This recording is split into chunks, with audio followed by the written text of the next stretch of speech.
My name is Angela Clarke. I'm the museum director and curator at the Italian Cultural Center Gallery. I've been here since 2012. My background is I have a PhD in interdisciplinary studies, specializing in women, religion, and decorative art, especially of the Italian Renaissance.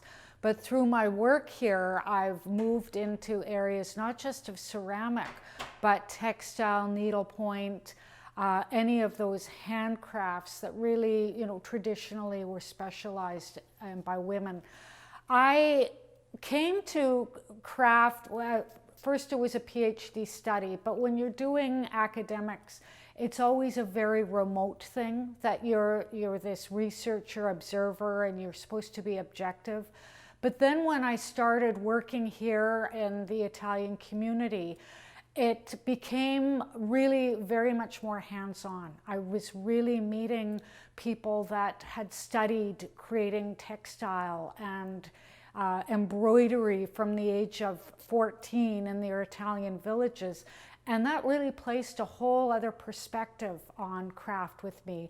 And there was a wealth of oral traditions that came along with it that I just didn't experience in my academic studies, and I'm really grateful for that.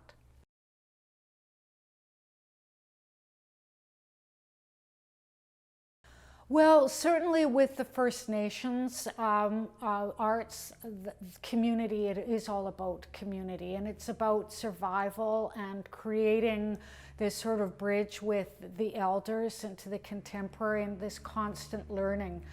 But also, one of the things that I felt should be emphasized in this exhibition is, while craft is a fraught word, it has a very unique education system which facilitates cultural survival, and we see that in First Nations.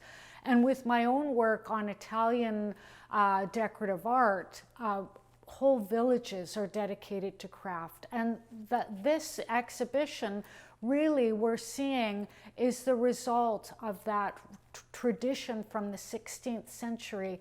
And then now we have artists that are continuing on in these traditions from whatever background they come from.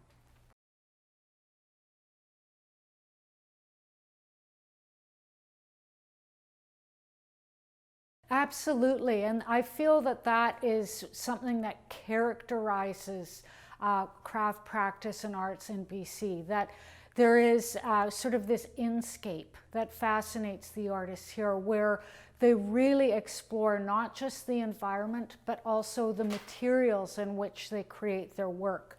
And so the work really features the unique nature of those materials, and I feel this show really represents that.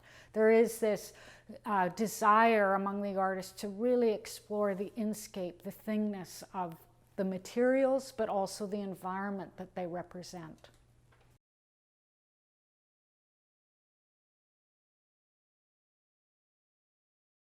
Absolutely. I feel that there are actually two styles in British Columbia. There's a love of technology, and if you go down the street to Vivo Media Arts, you see that. And then in this exhibition, we see the distinct nature of BC, the aesthetic, when it approaches craft practice with a fascination with the environment and also with materials, the unique nature of each material. I really feel, for example, like Christy York, where she explores the wood and as well as the copper and how that integrates. And while they're distinct materials, they have unique features. Or the felting that we see over there. I really feel, and then of course Bettina's work, which absolutely represents the environment and how she replicates that through material.